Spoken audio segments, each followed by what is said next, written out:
A felled seam is a very common technique on 18th and early 19th century shifts and shirts.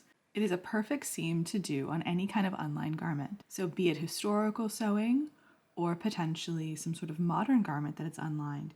This seam is done with a reverse backstitch in order to hold the fabric together, and then the raw edges are folded over and felled into place. To start this type of seam, you want to pin your fabric right sides together, and you want to stagger your fabric. So for example, with this seam, I want it to be 1/8 of an inch wide. For other seams, you might want it to be 1/4 of an inch wide. And then when it comes to the overall seam allowance that's taken up on this fabric and then on this fabric, you want to then double that number. So for example, I'm taking up 1/8 of an inch or a little bit over 3 millimeters. So then the total seam allowance taken up on this specific piece of fabric is going to be 1/4 of an inch or about 6.5 millimeters. Pin this together, and it's very important that when you're lining this up, that you're actually looking at the grain line of the under fabric and you're also looking at the grain line of the top fabric. So you want this line here to be perfectly straight and parallel with this line, and then it wants to run across one yarn all the way down the fabric so that your stitching line will be straight. So you can use pins and your fingers just to kind of gently wiggle these into place, and then I would temporarily pin that. Because it is such a delicate tiny seam, so I'm just going to baste right across where the pins are just to temporarily hold the fabric in place without having to worry about any kind of pins to catch on as I'm working. We're going to sew a reverse backstitch the same distance from this raw edge to this raw edge. So the stitching line will start 1/8 of an inch or about 3 millimeters from this raw edge because that's how wide I want my seam allowance to be. So if you need some help practicing your reverse backstitching, you can check out the tutorial on the reverse backstitch that really breaks down the steps. So if you are left-handed, you're going to be stitching right to left, and if you're right-handed, you're going to be stitching left to right. Go ahead and draw a line right here so that you can follow that nice and cleanly. I'm going to go ahead and eyeball it because I feel comfortable doing that, but it is definitely drawing a line can make your life easier. This seam is going to be stitched at 10 to 11 stitches per inch because I am basing this whole seam off of an original 19th century shirt. So I'm going to dip my needle a stitch width away from the raw edge. So I put my needle going towards the direction of that raw edge, and then my next stitch is going to be a stitch width away from this knot. So again, dipping down into the material and going back towards that knot, and you might come out on just on the other side of that knot. And I'm using my non-dominant hand to stabilize the fabric as I pull this through. So you want to pull it tight enough that it locks it in place, but not so tight that it ends up gathering up the fabric. And here I am I can see here how there's a little bit of an indent in the textile. And so that's indicating that that is the yarn that I want to then carry across the work. So you can see that the work itself will help to kind of indicate where that sewing is going to be. Again, dipping down my needle and going back to the stitch that was just made. You might go through the same stitching hole, or you might end up actually going a little bit to the other side of that hole. So there's a little bit of an overlap. It doesn't really matter. You just want to get into a rhythm as it relates to your stitching. I'm also keeping my tail between me and this needle. I also am keeping my needle parallel to me, not working perpendicular. And just like all the other sewing that I have taught, we're just going to dip that needle just a little bit into the fabric and then pop back up again. So we're not going to be moving our needle in any kind of really remarkable way. Now the other side of the work looks like this. So it's going to look like that back stitch that you would do from the front portion of the fabric. So we're just going to continue to do this along the length of our seam. I'm using my non-dominant hand to stabilize the work.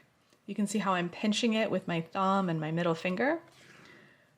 And then the hands are being stabilized by what's underneath them. So right now I've got the table underneath my hands, but it might be my lap or a pillow depending on how I'm working.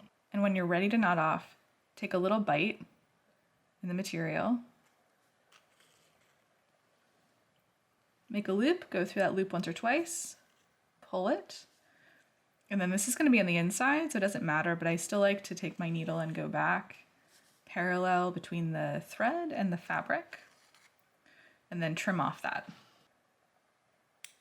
Now it's time to baste up this raw edge so that when we fold it up for a second time, there's a nice clean edge to fell over. So this is where this staggering really comes in handy, is that this is in essence created a gauge for you to fold this over top of. And then we're just gonna baste this fold over. And if you're right-handed, you're gonna work right to left, left-handed, left to right. So fold that over up to the stitching line, and you can kind of feel that fold kind of in the crease. And then you can just do kind of like a bigger running stitch just to baste it up temporarily. So we've got our seam basted up. Now is the part that sometimes people forget to do. You actually want to take the other portion of the fabric and you want to fold it towards you.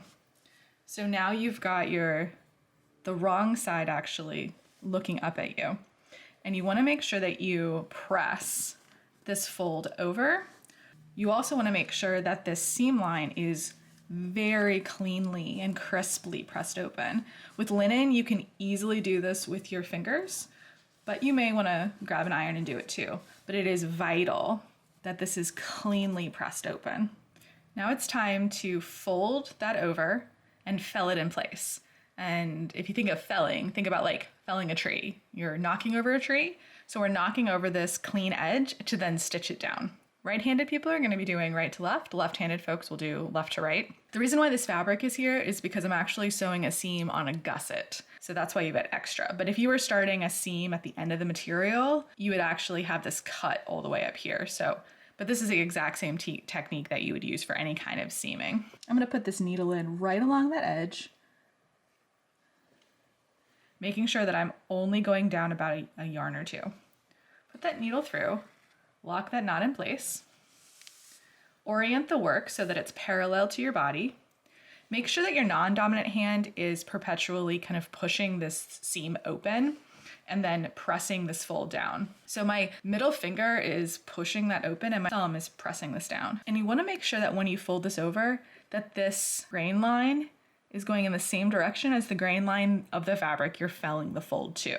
So to take my first stitch, I'm going to go into the fabric a little to the left of where this tail is, but in the fabric itself. Or if you're left-handed, you're going to put it just a little bit to the right of that tail, but slightly underneath the fold. Grab a little bit of the fabric and then push it into the fold. Again, only about a yarn away from that folded edge, and then push your needle through. So that creates a little tiny angled stitch. The needle is only slightly at an angle. If that's 90 degrees, that's 45. I would say it's probably about a 20-degree angle. And then we're going to do the same thing. Again, slightly to the left or to the right of this tail, a little bit below that fold, dipping just ever so slightly, dipping that needle down, then rocking it back up, going through the fold, pulling it in. If you need practice doing any kind of hemming or felling, I would recommend watching my hemming and felling tutorial. So you can start to see that seam coming together. This is what it looks like on the opposite side, a little tiny top stitch. Now once you've stitched to the end of the work, you're going to take another tiny little stitch in the outer fabric. You're going to make a loop. You're not actually going to finish that stitch, but make this loop and then put your needle through it once or twice. If you're using a heavier linen thread, once is going to be sufficient. And then pull that knot. And then you're going to put that needle back down through the fold, and then you can snip off this tail. And then that's going to make it look as though it is a stitch and not a knot. Now you can take your basting stitches out. Just grab those little tiny scissors. Those are great for this. So now you have a really nice interior of a felled seam. And by doing that reverse back stitch, now the interior actually has flat stitches that are somewhat lined up with one another and look a little bit cleaner. So when it's against the skin, it's not going to rub as much, or you're not as much as a risk for the stitches breaking. And then on the outside, you can see that that's the seam line. And then you have just some really nice top stitches from where you felled all the way through. Congratulations, you've practiced a seaming technique that is seen on original 19th century shirts. So you're carrying on a tradition and preserving a skill so that it doesn't die away, connecting you to the past so you can be more present so that we can stitch a better future.